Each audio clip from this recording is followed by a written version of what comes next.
The savannah fell silent as a baby zebra collapsed mere feet from a pride of hungry lions. Hearts stopped, breaths held. Nature's cruel cycle seemed destined to claim another innocent life. But what happened next would challenge everything we thought we knew about the animal kingdom. Before we begin, make sure to subscribe to the channel and comment where you're watching from. The first rays of sun spilled across the golden plains of the Masai Mara, painting the savannah in hues of amber and gold. Dr. Miriam Sefu's battered Land Cruiser shuddered to a halt, sending plumes of dust swirling in the early morning air. At 68, the wildlife researcher's weathered hands gripped the steering wheel with practiced ease, her eyes still sharp despite decades spent squinting into the African sun. "Over there," she whispered, pointing toward a patch of tall grass. The 4 tourists in her vehicle raised their binoculars in unison, breath catching as they spotted what had captured the scientists' attention. A newborn zebra foal stood alone in the swaying grass, its spindly legs trembling beneath its striped body. The morning dew still clung to its coat, suggesting it couldn't have been more than a few hours old. Miriam's gaze narrowed as she scanned the surroundings, searching for the mother that should have been hovering protectively nearby. "Where is she?" murmured one of the tourists, a woman clutching an expensive camera. Miriam didn't answer. Her decades of experience in the Kenyan wilderness had taught her to read the savannah like a book. Something was wrong. The foal took a wobbling step, then collapsed onto its side, its small chest heaving with rapid breaths. That's when she noticed the subtle ripple of movement in the golden grass about 50 meters away, the unmistakable silhouettes of lions. A pride of 6, their tawny bodies low to the ground, eyes fixed hungrily on the struggling foal. The predators moved with deliberate patience, knowing their prey had nowhere to run. "Should we do something?" whispered another tourist, lowering his binoculars. The researcher shook her head slightly. "We observe," she replied, her voice carrying the weight of scientific detachment that had become both shield and burden over her long career. Nature must take its course. Yet even as the words left her lips, Miriam felt the familiar conflict rising within her, the battle between scientific objectivity and raw empathy that had haunted her research for decades. The air around them seemed to hold a collective breath as the lions began their approach, muscles rippling beneath golden coats. Then, without warning, a deep rumble shook the ground beneath the safari vehicle. Birds scattered from nearby acacia trees as the sound grew louder, a rhythmic thunder that vibrated through the chassis. Miriam's eyes widened in recognition. "Kumi," she breathed. From beyond a copse of trees emerged an enormous elephant bull, his massive frame moving. With surprising speed, tusks gleaming in the morning light. The tourists gasped as the legendary animal known among locals as the Walker Between charged directly toward the unfolding drama, his presence announcing that the natural order was about to be challenged in ways that would shock everyone watching.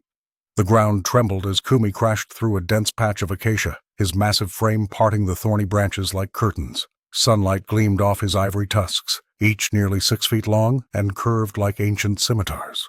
The tourists in the Land Cruiser gasped collectively, certain they were witnessing the elephant's charge towards the lions. But Kumi had other intentions.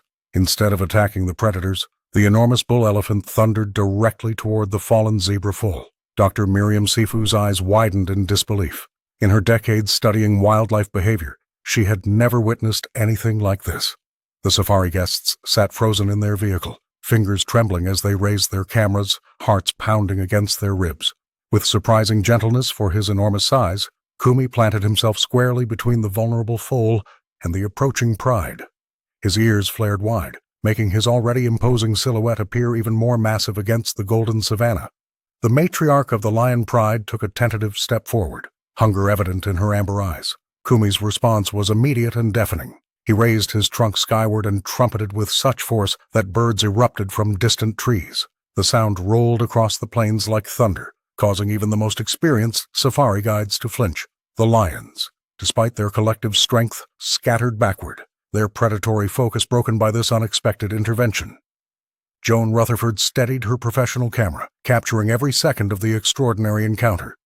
"Keep rolling," she whispered to her assistant, knowing instinctively that what they were witnessing was unprecedented. The filmmaker's experienced eye recognized the narrative unfolding before her, a moment that would challenge everything humans thought they understood about animal behavior. What happened next defied every expectation. With the lions retreating to a cautious distance, Kumi lowered his massive head and gently nudged the trembling foal with his trunk. The gesture appeared almost tender, exploratory. The zebra, its black and white coat still slick from birth, twitched in response. Again the elephant prodded, this time with more purpose, as if encouraging the young animal to stand. Toby Mwandwa, watching from another vehicle, whispered something in Swahili to his passengers. Even the experienced guide seemed moved by the scene unfolding before them. The zebra foal wobbled, its spindly legs splaying awkwardly before finding purchase in the red earth. Kumi remained positioned protectively, his trunk hovering near the young animal as it took its first uncertain steps. Joan's camera captured every second of this remarkable interaction, the gentle giant and the wobbling newborn framed against Kenya's vast horizon. Little did she know that her footage would soon travel across continents, igniting debates in universities, conservation circles, and living rooms worldwide. The stage was set for a viral sensation that would challenge humanity's understanding of the natural world.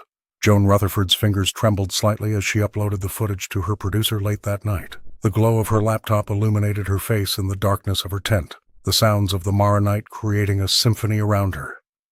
"This is it," she whispered to herself, pressing send on what would become the most significant footage of her career. By sunrise, the video had ignited a global firestorm. What began in Nairobi newsrooms quickly spread to international outlets, social media platforms exploding with shares and comments. The footage of Kumi standing protectively over the vulnerable zebra foal had struck a universal chord. Hashtags like #MaraElephantHero and #Kumi the Protector trended worldwide, with millions debating what they had witnessed. Dr. Miriam Sefu's phone wouldn't stop ringing. The wildlife scientist found herself thrust into an unexpected spotlight, fielding calls from National Geographic, BBC Wildlife, and dozens of conservation organizations. Her quiet research suddenly commanded global attention. "No, I cannot definitively state this was empathy," Miriam explained patiently to her fourth interviewer of the morning. "But I cannot dismiss it either."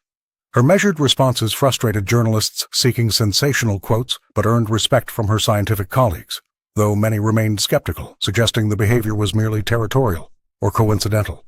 Back in the Mara, everything changed overnight. Safari vehicles that once spread themselves across the vast savanna now clustered in areas where Kumi had been spotted. Tourists with expensive cameras and binoculars jostled for position, desperate to witness and capture the famous elephant for themselves. "3 weeks ago, we had 6 vehicles per day. Now we have 30, Toby Mwandwa told a group of rangers as they gathered around the morning fire. The safari guide's face reflected both opportunity and concern. The sudden influx meant economic benefits for local communities, but the experienced guide recognized the dangers too. Park rangers exchanged worried glances. "More eyes mean more protection," one offered optimistically. "More attention means more risk," countered another. "Poachers will hear about his tusks." "They'll come."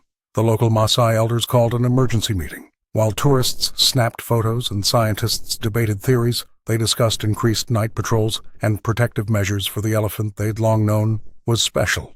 Miriam sat alone that evening, watching the sunset from her Land Cruiser. Her notebook lay open but empty. For decades she had worked in relative obscurity, her observations about elephant behavior often dismissed. Now the world was watching, waiting for her explanation of something that defied easy categorization. Her phone buzzed with another interview request. The scientist sighed, looking out across the plains where somewhere Kumi roamed. Fame had found them both, and neither was prepared for what would follow. Dr. Miriam Sefu adjusted her wide-brimmed hat against the morning sun as she scribbled observations in her weathered journal. After 43 years studying elephant behavior, this would be her final season in the field. The renowned wildlife scientist had returned to the Masai Mara with a specific purpose, documenting the complex social behaviors of aging elephants in their twilight years. But everything had changed since that extraordinary morning when Kumi had intervened to save the zebra foal. What began as a methodical research project had transformed into something far more profound. The scientist now found herself tracking the movements of a single bull elephant who had become both a scientific anomaly and a cultural phenomenon. "Kumi approached Waterhole at 7:30 hours, she wrote, her hand trembling slightly with age. Displayed unusual vigilance, scanning perimeter before drinking. Miriam lowered her binoculars and sighed. At 68, she felt the weight of her career pressing down upon her shoulders. Decades of meticulous research had earned her respect among peers, but also skepticism whenever she ventured beyond strict behavioral data. Her suggestion 15 years ago that elephants might experience grief had nearly cost her academic standing.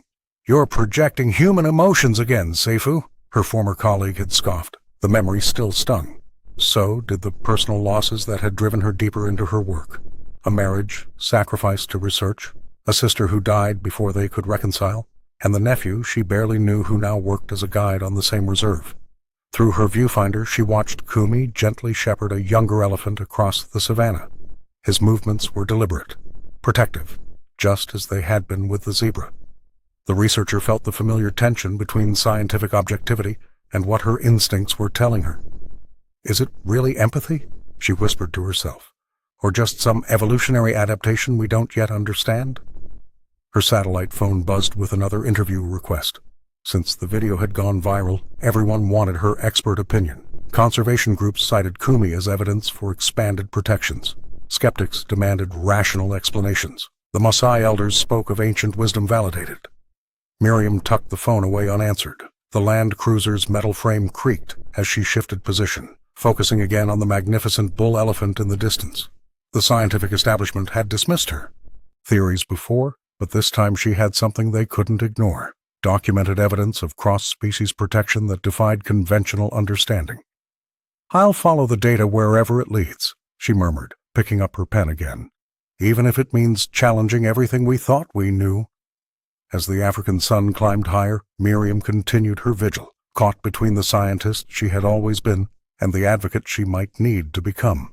The nightly fires crackled outside the research tents, casting long shadows across the Masai Mara plains. Around these flames, conversations flowed like rivers, merging scientific hypotheses colliding with ancient wisdom. Swahili proverbs and Maasai songs filled the air, creating a tapestry of sound that stretched toward the star-filled Kenyan sky. "Kumi is not merely an elephant," declared Mzila Nana, his weathered face illuminated by firelight. "He is Mjumbe, a messenger between worlds." The elder's words hung in the air as researchers exchanged skeptical glances. Dr. Miriam Seifu sat quietly, her notebook open but untouched. At 68, she had spent decades navigating the space between Western science and indigenous knowledge.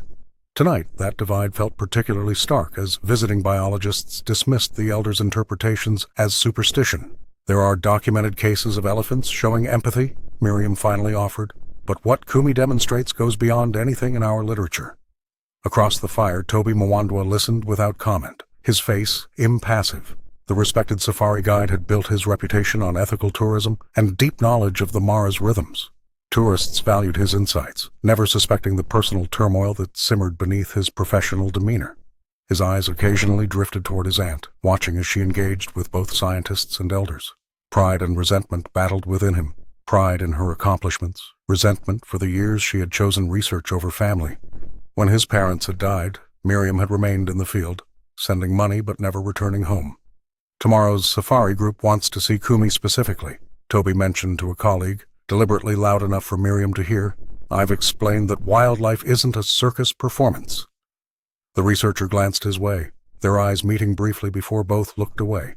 The unspoken history between them seemed as tangible as the smoke rising from the fire. A young Maasai ranger began a song about animal spirits, his voice carrying into the darkness. Several elders joined in, their harmonies weaving together stories of creatures who walked between realms.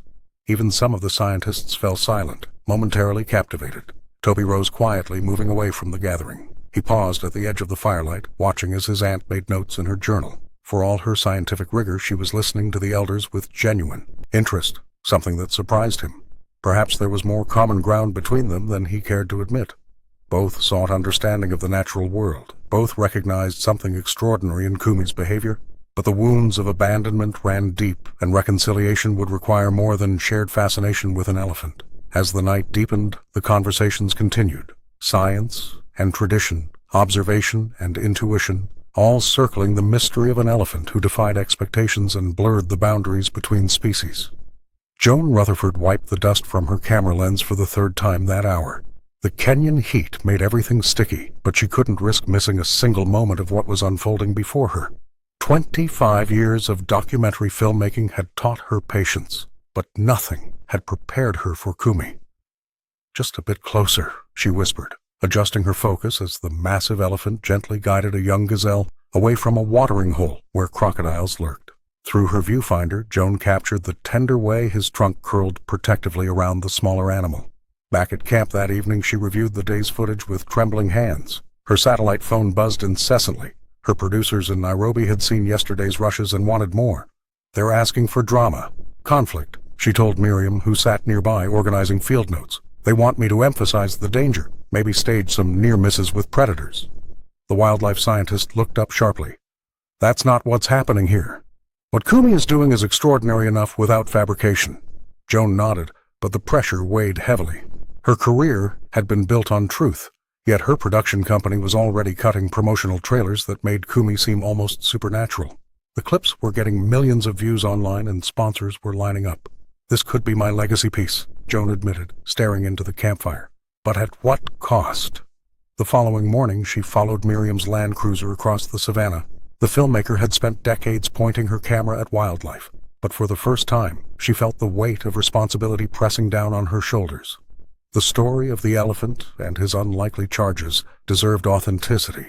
Her producer called again while she filmed Kumi uprooting a small acacia to feed on its tender leaves. We need something more dramatic by the end of the week, he insisted. Maybe get closer to the lions? The audience wants danger, Joan. She watched through her lens as Kumi's ears flapped gently in the breeze. The elephant seemed to look directly at her, his eyes holding wisdom she couldn't articulate. I'll get you what the story needs, she replied carefully, ending the call. That night, reviewing her footage, Joan made a decision. Her camera had become both witness to something miraculous and potentially a weapon that could distort it. The truth of what was happening on the Mara was more profound than any manufactured drama. She began editing a sequence that showed Kumi as he truly was, not a sensation, but a complex being whose actions challenged everything humans thought they knew about animal consciousness. The footage might not satisfy her producer's hunger for spectacle, but it would honor what she was privileged to witness. The lens doesn't lie, she told Miriam the next morning, but the person behind it can choose what truth to tell. The research camp bustled with activity as Elena Vega's team unloaded crates from their vehicles. The Spanish biologist moved with purpose, directing her assistants with quick gestures, while technicians assembled what looked like miniature satellite dishes around the perimeter. Dr. Miriam Sefu watched from the shade of an acacia, her weathered notebook balanced on her knee. These AI collars will revolutionize how we protect Kumi, Elena announced, holding up a sleek device embedded with sensors. We can track his movements, monitor vital signs, even predict his behavior patterns before they happen. Miriam approached slowly, examining the collar with obvious skepticism. 68 years studying elephants has taught me one thing. They're not data points. They're individuals. The younger scientist smiled tightly. With respect, Dr. Sefu, your methods belong to another era. This elephant is too important to monitor with just binoculars and intuition. Around them, Elena's team continued unpacking equipment worth more than what most local rangers earned in 5 years. Solar panels, laptops, and monitoring stations transformed the simple research camp into something resembling a military operation. The board has already approved our proposal, Elena continued, scrolling through her smartphone. We'll dart Kumi tomorrow at dawn. Miriam's voice hardened. You'll traumatize him? An elephant who's experienced the loss Kumi has? Will be protected, Elena interrupted. Poachers won't wait while you fill notebooks. By afternoon, the tension had reached the park authorities. Inside the main tent, Warden Kimathi listened as both women presented their cases. Elena's presentation dazzled with 3D projections and promises of real-time poaching alerts. Miriam spoke of respect, of observation, of the delicate trust built over decades. The technology is non-invasive, Elena insisted. Nothing about darting a wild elephant is non-invasive, Miriam countered. You're asking permission to drug and collar an animal who's already shown unusual sensitivity. The warden sighed. Dr. Vega's funding comes with considerable donations to the reserve. Miriam noticed the pharmaceutical company logo on Elena's equipment cases. And what does your sponsor want with Kumi's data? She asked quietly. Elena's expression flickered. Conservation is expensive, Dr. Sefu. Partnerships are necessary. That evening, Toby Mwandwa found his aunt sitting alone by the fire. The Spanish scientist has powerful friends, he said, handing her a cup of tea. Miriam nodded. Science has always had two faces, nephew. One that observes with patience, and one that demands to control what it studies. In the darkness beyond camp, Kumi's massive silhouette moved along the horizon, trumpeting once as if in protest. The sound echoed across the plains, carrying with it a question neither technology nor tradition alone could answer. Who truly speaks for the wild? Dawn arrived with a golden haze as Dr. Miriam Sefu settled into her observation post, binoculars steady in her weathered hands. For weeks now, she had dedicated herself to tracking Kumi's movements across the Masai Mara, her land cruiser becoming as much a fixture on the landscape as the acacia trees themselves. Day 23 of Kumi observation, she whispered into her voice recorder. Subject continues unusual interspecies behavior patterns. The elderly scientist filled notebook after notebook with meticulous observations. What had begun as documentation of the zebra incident had evolved into something far more profound. Kumi wasn't just a one-time hero. His behavior represented a pattern that defied everything known about elephant behavior. Yesterday, Miriam had watched in astonishment as the massive bull gently shepherded a limping Thompson's gazelle away from a hyena pack. The day before, he had stood guard over a warthog family while they foraged in vulnerable terrain. But nothing had prepared her for what she witnessed this morning. A cheetah cub, separated from its mother during a territorial dispute, cowered beneath a thorn bush. Any naturalist would expect Kumi to avoid the predator or even display aggression. Instead, the elephant approached with deliberate gentleness, using his trunk to create a protective barrier between the cub and a pair of opportunistic jackals. For 3 hours, he remained until the mother cheetah returned, trumpeting softly as if in greeting. "It's as if he recognizes vulnerability across species," Miriam murmured, her scientific skepticism battling with what her eyes clearly saw. That evening at camp, Daniel Oloitip-Tip, the head ranger, approached her fire. "We have known about Kumi for years," he admitted, settling beside her. "The elders call him the walker between, because he moves between the worlds of different animals." "Why hasn't anyone documented this before?" she asked. Daniel smiled. "Not everything needs Western science to be true, Dr. Sefu. The Maasai have stories of guardian animals going back generations, spirits who take elephant form to protect the vulnerable." Miriam's scientific mind resisted, yet her decades in the field had taught her that indigenous knowledge often preceded formal discovery by centuries. That night she reviewed her footage. 23 separate interventions in just 3 weeks. The evidence was becoming undeniable. Kumi wasn't just acting on instinct or coincidence. There appeared to be intention behind his actions, a form of cross-species empathy that existing research couldn't explain. As stars appeared over the savannah, Miriam added a note to her journal. Perhaps the walker between isn't just a name, but a role, one that challenges everything we think we know about the boundaries between species and the capacity for compassion in the wild.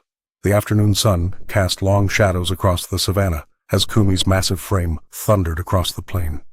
The elephant had once again positioned himself between a hunting pride of lions and their intended prey, this time a young gazelle, frozen in terror. Dr. Miriam Sefu watched through her binoculars, her breath catching as one of the frustrated lions lashed out, its claws raking across Kumi's hind leg. "He's injured," Miriam announced, lowering her binoculars. The research camp buzzed with activity as word spread of Kumi's wound. The bleeding wasn't severe, but in the Mara even minor injuries could spell disaster. Blood attracted predators, and worse, poachers who would see the vulnerable elephant as an easy target for his magnificent tusks. By nightfall, Miriam found herself in an unexpected alliance. Toby Mwandwa stood at the edge of the camp, his weathered face illuminated by firelight. "The north sector needs patrolling," he said without preamble. 3 vehicles of tourists were tracking him at sunset, and I've heard rumors of poachers crossing from Tanzania. The 68-year-old scientist nodded, years of unspoken tension hanging between them. Family wounds ran deeper than Kumi's physical one, but the elephant's safety transcended their personal history. "I'll bring my tracking equipment," she replied. For 5 nights, aunt and nephew maintained an uneasy vigil. Miriam's scientific expertise, her ability to predict Kumi's movements based on feeding patterns and water sources, complemented Toby's intimate knowledge of the land.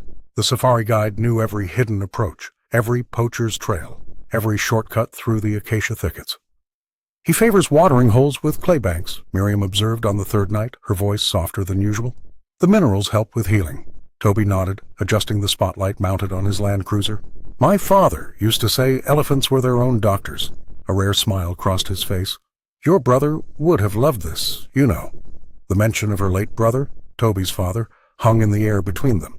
Miriam's hands tightened on her notebook. "I should have been there more," she finally said. "For both of you." Their shared purpose gradually bridged old divides. When they spotted a suspicious vehicle near Kumi's favorite acacia grove, Toby's quick thinking and Miriam's authority with park rangers prevented a potential poaching attempt. When ecotourists crowded too close to the healing elephant, the scientist and guide presented a united front, establishing respectful boundaries. By the time Kumi's wound had begun to heal, something else had mended too. Over morning tea, Miriam showed Toby her decades of field notes, research she'd never shared with family. In return, he revealed the local stories about Kumi that tourists never heard. "Perhaps," Toby said, watching the distant silhouette of the elephant against the dawn sky, "we both needed a wounded giant to remind us what matters." The tranquilizer dart struck Kumi with a soft thud, its red feathers stark against his gray hide. Elena Vega's team had insisted the dosage was appropriate, but within minutes it became clear something had gone terribly wrong. The legendary elephant staggered, trumpeting in distress, a sound that echoed across the savannah and sent birds scattering into the dawn sky. "Stop this now!" Dr. Miriam Sefu shouted, her weathered face contorted with anger as she rushed toward the fallen giant. The Spanish biologist stood frozen, clipboard in hand, as her assistants scrambled to prepare a reversal agent. The tagging operation meant to collect data on Kumi's movements had deteriorated into chaos. For 3 days after the incident, the massive bull remained disoriented, charging at safari vehicles and even threatening a group of Maasai herders, behavior entirely contrary to his gentle reputation.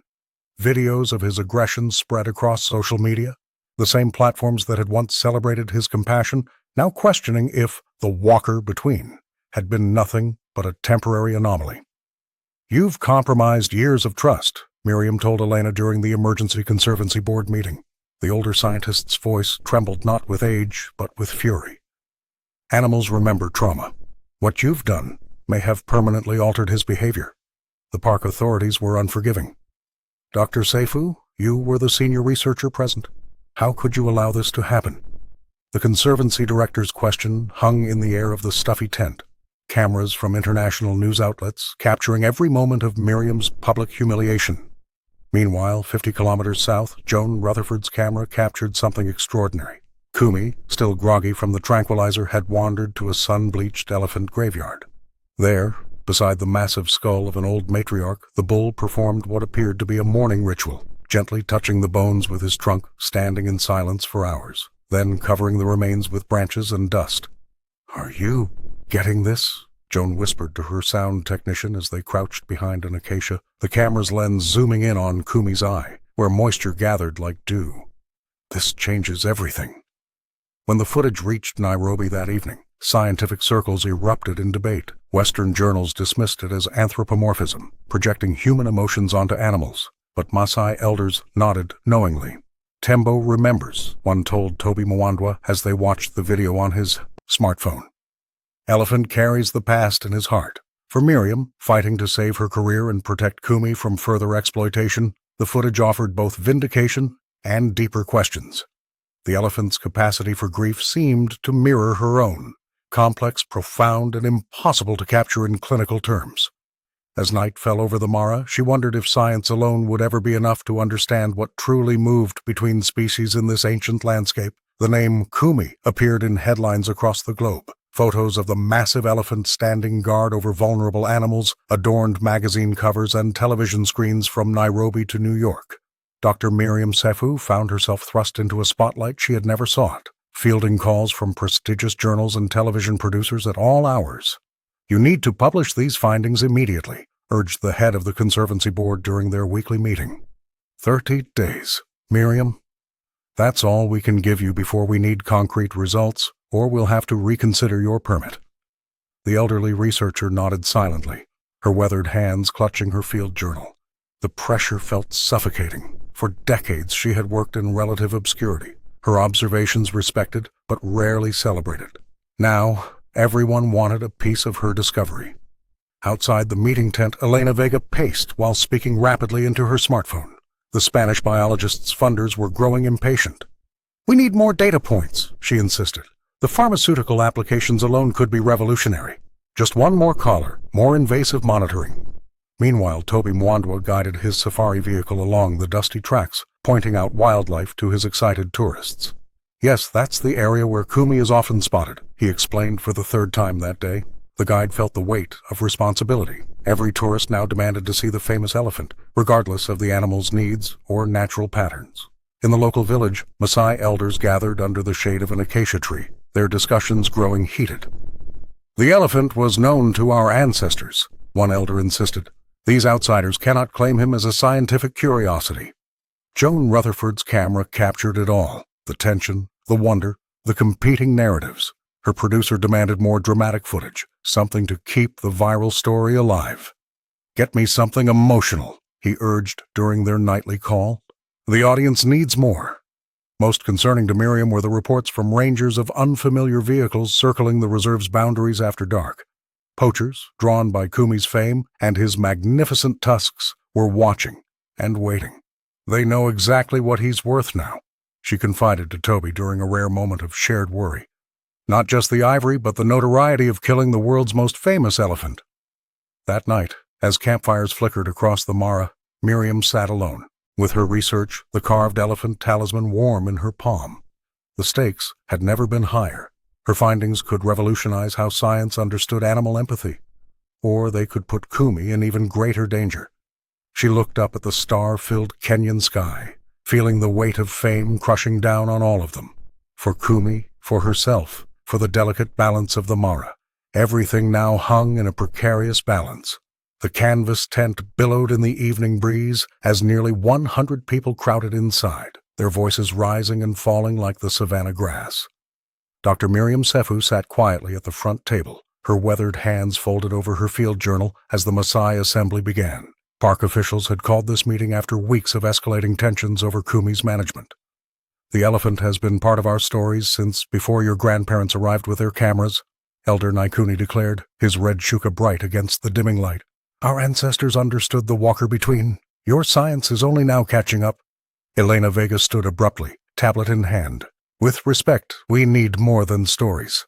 My tracking collars would protect Kumi from poachers and provide invaluable data." The Spanish biologist's voice carried the confidence of someone backed by substantial funding. The pharmaceutical applications alone could fund conservation efforts for decades. Tourists with expensive cameras whispered among themselves, while conservation activists exchanged knowing glances. The divide in the tent was as clear as the boundary between savanna and sky. "And who profits from these applications?" Toby Mwandwa rose from his seat at the back. The safari guide's voice, usually warm with tourists, now carried an edge. "My people have protected these lands for generations. We don't need outsiders telling us how to care for our elephants." Miriam watched her nephew with quiet pride. Their shared blood ran true, despite years of estrangement. "The collars are minimally invasive," Elena insisted, projecting diagrams onto a makeshift screen. "After the unfortunate darting incident, we've refined our approach." A murmur rippled through the crowd. Everyone remembered how Kumi had charged a tourist vehicle after being tranquilized, nearly overturning it in his confusion. "Minimal to whom?" Toby challenged. "Not to Kumi." As voices grew heated, Miriam finally stood. At 68, she commanded respect from both worlds. "I've spent my life between science and story," she began, her voice soft yet reaching every corner of the tent. "What Kumi has shown us transcends both." She unfolded a map of the Mara, marking Kumi's interventions with small dots. "These aren't random acts. There's pattern here. Intelligence, yes, but something more. Something we're only beginning to understand." The tent fell silent as Miriam continued. "Our choice isn't between tradition and technology. It's whether we approach Kumi with humility or hubris." She looked directly at Elena. "Your collars might give us data, but at what cost to the very behavior we're trying to understand?" As the meeting stretched into night, the future of the elephant who had challenged everything they thought they knew hung in the balance. Outside, the stars wheeled overhead, indifferent to the human deliberations below. The Maasai Mara had transformed under the relentless sun. Golden grasses crackled underfoot as Dr. Miriam Sefu made her way back to camp, her weathered hands clutching a dusty leather-bound journal she'd discovered while reorganizing her research materials. The book belonged to Professor James Hartley, her mentor, who had passed away 15 years earlier. As she settled beneath the shade of an acacia tree, the pages fell open to reveal meticulous handwriting that made her heart race. "Extraordinary behavior observed today," read an entry from 1978. "Bull elephant intervened when lion pride targeted newborn gazelle, positioned himself between predator and prey. Scientific colleagues dismiss as anthropomorphic fantasy." Miriam's hands trembled. Page after page documented similar incidents. Elephants protecting other species, behavior dismissed as coincidence or misinterpretation by the scientific establishment. The elderly researcher felt vindicated, yet troubled. Had science been deliberately ignoring these patterns for decades? Meanwhile, across camp, Joan Rutherford's camera captured a tense exchange between Toby Mwandwa and Helena Vega. The Spanish biologist was arguing heatedly into her satellite phone, unaware she was being recorded. "The stress hormone samples are promising," Helena insisted. "Biopharma needs more data from the tagged elephants, especially Kumi. His unusual behavior could indicate unique neurochemical responses." Toby's expression hardened as he overheard the conversation. Later that evening, he shared his concerns with his aunt over dinner. "She's not just studying Kumi, she's mining him for pharmaceutical research," he explained, passing Miriam a plate of ugali. "Her funding comes from Biopharma's neurological division." Miriam set down her fork. That explains her insistence on the collars. They're not just tracking movement, they're monitoring hormone levels. The revelation spread quickly through camp. By morning, the research team had fractured into factions, those supporting Elena's technological approach versus those aligned with Miriam's observational methods. The Maasai Rangers grew increasingly protective of Kumi, posting additional guards around his known territories. That afternoon, Miriam shared Hartley's journals with Joan, who filmed the yellowed pages with reverence. "This changes everything," the filmmaker whispered. "It's not just about one extraordinary elephant. It's about how we've chosen to see or not see these behaviors for generations." As dusk painted the savanna in amber hues, Miriam stood at the edge of camp, watching distant elephants move like shadows against the horizon. The battle for Kumi's future had grown more complex, no longer just about conservation versus observation, but about exploitation versus understanding. In her pocket, she carried a page torn from Hartley's journal, its final lines underscored. "Perhaps what we call exceptional behavior is merely the rule we've refused to see. The animals know more than we credit them for. They always have." The zebra foal that once trembled helplessly before hungry lions now pranced confidently across the golden savanna. 4 months had transformed the fragile newborn into a spirited juvenile, its distinctive stripes sharper against its growing frame. What remained unchanged, however, was its peculiar habit of grazing within 50 yards of Kumi's herd. Dr. Miriam Saifu observed this phenomenon through her worn binoculars, meticulously documenting each interaction in her field journal. The scientist had extended her research permit by another month, unable to tear herself away from what was unfolding before her eyes. Local rangers had begun calling the zebra Malaika, meaning angel, a name that had spread among the Maasai communities and visiting tourists alike. "They move like they understand each other," Toby remarked one evening, sitting beside his aunt at the research camp. The safari guide had taken to joining Miriam during her evening observations, their shared concern for Kumi having slowly rebuilt bridges between them. "The elders say they've never seen anything like it." What fascinated researchers most was how the elephant bull seemed to communicate with the foal through subtle trunk movements and low rumbles. When danger approached, Kumi would position himself between Malaika and the threat, a behavior Joan had captured extensively before departing for her editing studio in Nairobi. The most extraordinary development came during the waning days of the dry season. While tracking Kumi's movements near the eastern acacia groves, Miriam spotted something that made her heart race: a mature female zebra watching the foal from a distance. Through careful observation over several days, she confirmed what seemed impossible. Malaika's mother had survived and found her offspring. "She should be pulling the foal back to her herd," Miriam whispered into her voice recorder as dust swirled around her vehicle. "Instead, she grazes nearby, allowing her young to remain with the elephants." Elena's research team, despite their technological approach, had documented similar observations. The Spanish biologist reluctantly acknowledged that traditional scientific frameworks struggled to explain what they were witnessing. The data showed both zebras maintaining a consistent proximity to Kumi's herd while still interacting with their own kind. Word spread beyond Kenya's borders. Anthropologists from Japan, behaviorists from Brazil, and indigenous knowledge keepers from various cultures arrived to witness what many were calling a living demonstration of cross-species bonding. The phenomenon challenged conventional understanding of animal relationships and sparked debates about consciousness and connection. As the first rains began to darken the horizon, Miriam watched mother and foal grazing peacefully beside Kumi's massive form. The rhythms of the Mara, predator and prey, life and death, separation and reunion, seemed to be shifting into something new, something that demanded both scientific rigor and open-hearted wonder to fully comprehend. Joan Rutherford sat cross-legged in her tent, the blue glow of her laptop illuminating her tired face as she reviewed the day's footage. The documentary was taking shape, but something about a particular sequence caught her eye. She rewound the video, leaning closer. "That can't be right," she whispered, watching Kumi's behavior with growing astonishment. In the footage, the massive elephant had deliberately positioned himself between her camera and the zebra foal, swinging his trunk as if to block her view. When Joan had shifted position, Kumi had done the same, maintaining the visual barrier before gently nudging the young zebra away from the filming crew. The behavior wasn't random. It appeared calculated, purposeful. The filmmaker played the sequence 3 more times, her professional skepticism battling with what her eyes clearly showed. It was as if the elephant understood the power of the human gaze and chose to shield his young charge from it.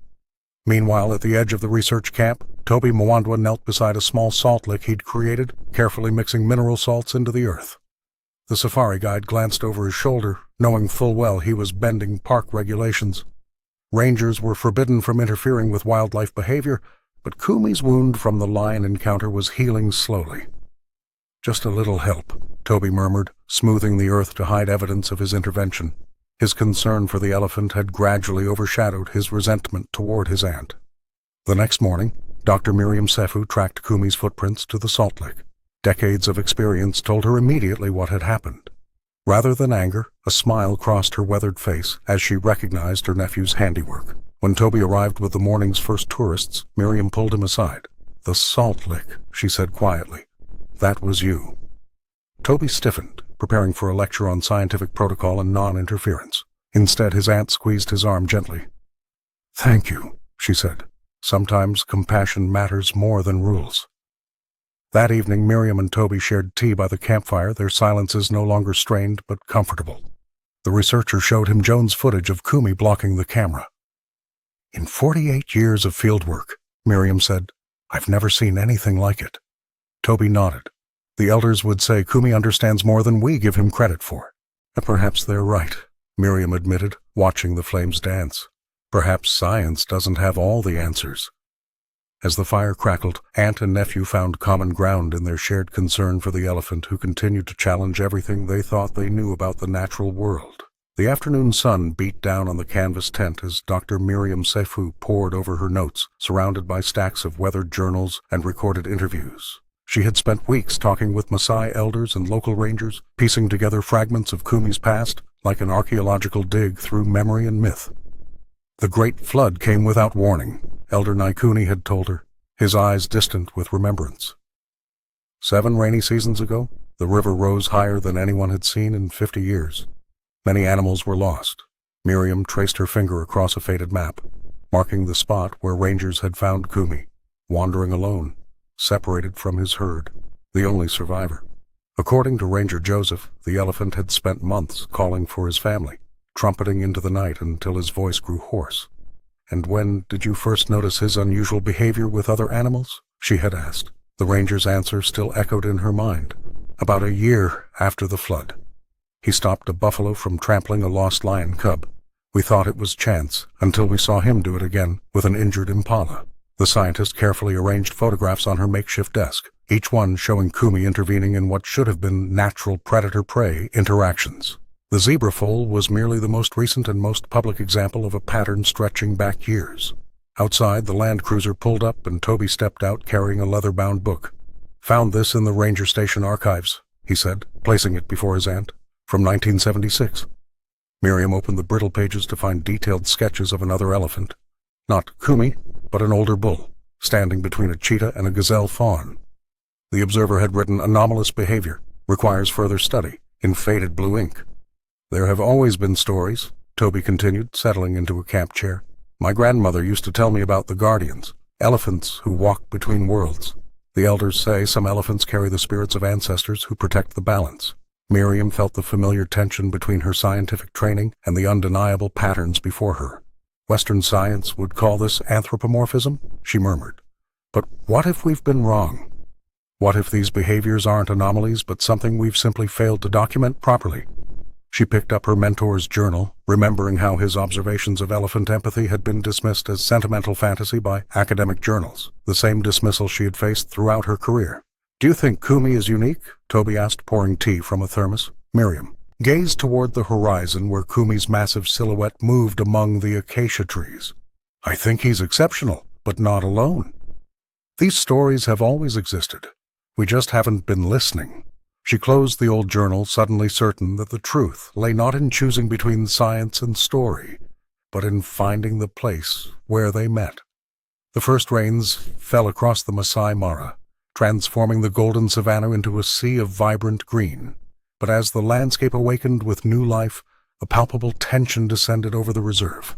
Kumi, the elephant who had captured hearts worldwide, had vanished without a trace.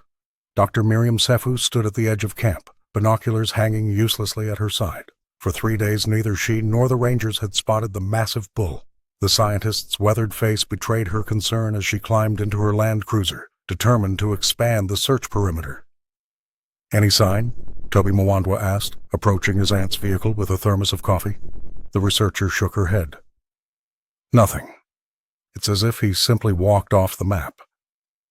News of Kumi's disappearance spread like wildfire.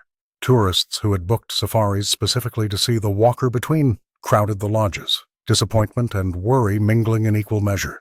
International conservation groups issued statements of concern, while social media exploded with theories ranging from poaching to migration. Elena Vega mobilized her team, deploying drones and tracking equipment across the reserve. If he's still in the Mara, we'll find him, the Spanish biologist assured park officials, though her eyes betrayed her uncertainty. Meanwhile, Joan Rutherford's documentary, The Walker Between, premiered at film festivals to thunderous acclaim, winning 3 prestigious awards in as many weeks. The timing couldn't have been more dramatic, the film's subject missing just as his story captivated global audiences. But triumph quickly turned to scandal. A junior editor from Joan's team came forward with evidence that certain sequences had been manipulated for dramatic effect. The revelation that footage had been spliced to make Kumi's interventions appear more deliberate and human-like sparked immediate backlash. This isn't just about journalistic integrity, Miriam told reporters who had descended on the Mara.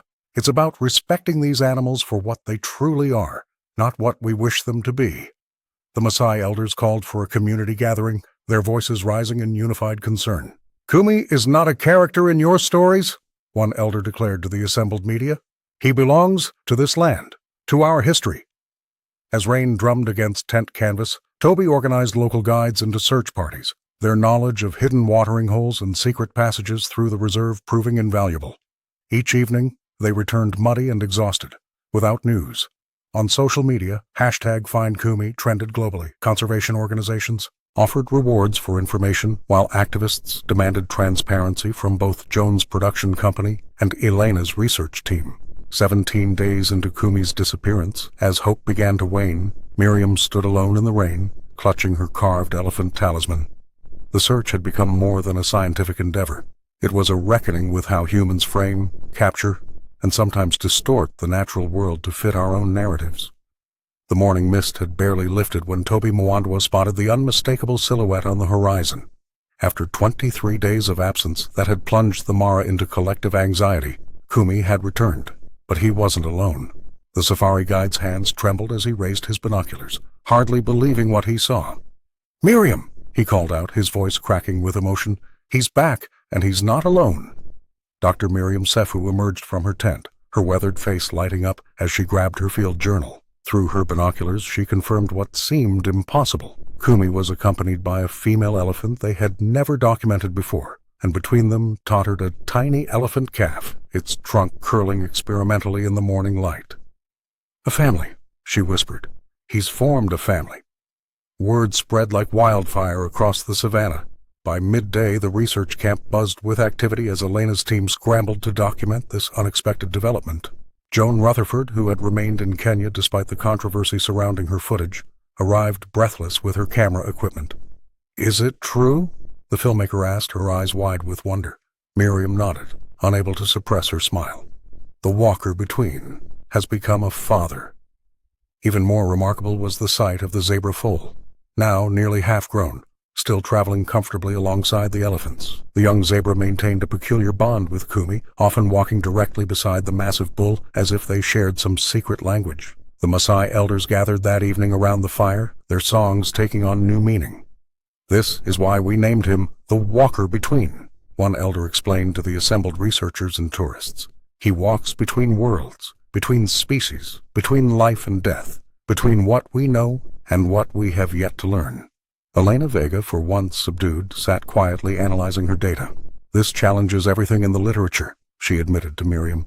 "A bull elephant forming his own family unit, adopting other species. It's unprecedented." The scientific community erupted in debate. Conservation forums lit up with theories and counter-theories. Funding poured in from organizations eager to study this unique phenomenon. Toby, watching his aunt meticulously document every interaction between Kumi, his new family, and the zebra foal, felt a surge of pride. "You were right all along," he told her, placing a hand on her shoulder. Miriam shook her head. No one was right or wrong. "We were all just seeing different parts of the same truth." As dusk fell over the Mara, Kumi's trumpeting call echoed across the plains. No longer the solitary sound of a lone bull, but the confident declaration of a patriarch, protecting a most unusual family in a world that was only beginning to understand the depths of animal consciousness. The morning of the Conservation Summit in Nairobi arrived with a weight of finality. Dr. Miriam Sefu sat in her hotel room, staring at her laptop where two documents waited, a traditional scientific paper filled with data points and clinical observations, and something else entirely. A narrative that wove together the extraordinary events she had witnessed over the past months. With trembling fingers, the wildlife researcher closed the scientific paper and opened her email. She attached the narrative instead, pressing send before doubt could change her mind. Her research permit would expire in 3 days. This was her legacy. Hours later, Miriam stood before a packed auditorium of scientists, conservationists, and media. The projector behind her displayed not charts or graphs, but images of Kumi standing protectively beside the zebra foal. "For 43 years, I have recorded what animals do," she began, her voice steady despite her racing heart. "Today, I wish to share what they feel." The audience stirred uncomfortably as she recounted the story of the walker between, not as data points, but as a living being with history, choices, and what she now firmly believed was empathy. She spoke of the flood that had taken Kumi's herd, of his years wandering alone, of his inexplicable drive to protect the vulnerable. "Science has given us tools to measure," Miriam said, "but the Maasai elders gave us the wisdom to understand. What we witnessed was not an anomaly to be explained away, but a window into what has always existed beyond our narrow vision." In the third row, Toby Mwandwa watched his aunt with pride. The family rift finally healed through their shared mission. Beside him sat Elena, who had ultimately withdrawn her tagging proposal after recognizing the limits of technology in capturing the complexity of Kumi's behavior. The presentation ended with footage, not Joan's edited documentary, but raw, unfiltered scenes of Kumi guiding the zebra foal through a river crossing, gentle and deliberate in his movements. "I do not ask you to abandon science," Miriam concluded, "but to expand it, to make room for wonder alongside data, to listen to those who have lived alongside these creatures for generations." The silence that followed broke into thunderous applause. That evening, Joan Rutherford announced the re-release of her documentary, this time with all footage intact, co-credited with the Maasai community whose stories had been validated at last. Within weeks, Miriam's narrative approach sparked debates in scientific journals worldwide. Universities began developing new methodologies that incorporated indigenous knowledge alongside traditional research. And in the Mara, tourists now came not just to see animals, but to understand them, guided by Toby and others who shared the full, complex story of the walker between. The Kenyan sun dipped toward the horizon, painting the Maasai Mara in strokes of amber and gold. Dr. Miriam Sefu stood at the edge of the savannah, her weathered fingers tracing the contours of the carved elephant talisman that hung from her neck. The past year had transformed her final research season into something far beyond scientific observation. It had become a journey into the heart of what connects all living beings. In the distance, silhouetted against the fading light, Kumi's massive form stood watchful and serene. The legendary bull elephant, known throughout Kenya as the Walker Between, had defied everything Miriam thought she knew about animal behavior. Beside him trotted the zebra foal, no longer the trembling newborn that had collapsed before hungry lions, but a strong young animal that moved with confidence. Most remarkable was the elephant calf that sheltered beneath Kumi's protective shadow, proof that the great bull had found not just purpose, but family. They said I was projecting human emotions, Miriam whispered to herself, smiling as the wind carried her words across the plains. They called it anthropomorphism when I suggested animals could feel empathy. The elderly scientist adjusted her binoculars, focusing on how Kumi gently guided his unlikely family through the tall grass. After 68 years of life and decades in the field, she had finally witnessed something that bridged science and wonder, something that validated both her research and the Maasai legends that had been dismissed for generations. From the nearby village, the rhythmic pulse of drums began to rise, accompanied by distant voices raised in song. The local celebration would continue late into the night, honoring both the coming rains and the elephant who had become their symbol of harmony between species. Toby approached quietly, standing beside his aunt. Their shared months of protecting Kumi had healed wounds that words alone could never have mended. "The tourists are leaving," he said. "But the story remains." Miriam nodded, thinking of Joan's documentary, now recut with unedited footage, and Elena's reluctant admission that some things couldn't be measured with AI collars and data points. The world had watched, debated, and ultimately been changed by what had happened here. As darkness settled over the savannah, Miriam turned toward the Land Cruiser, her research complete, but her wonder intact.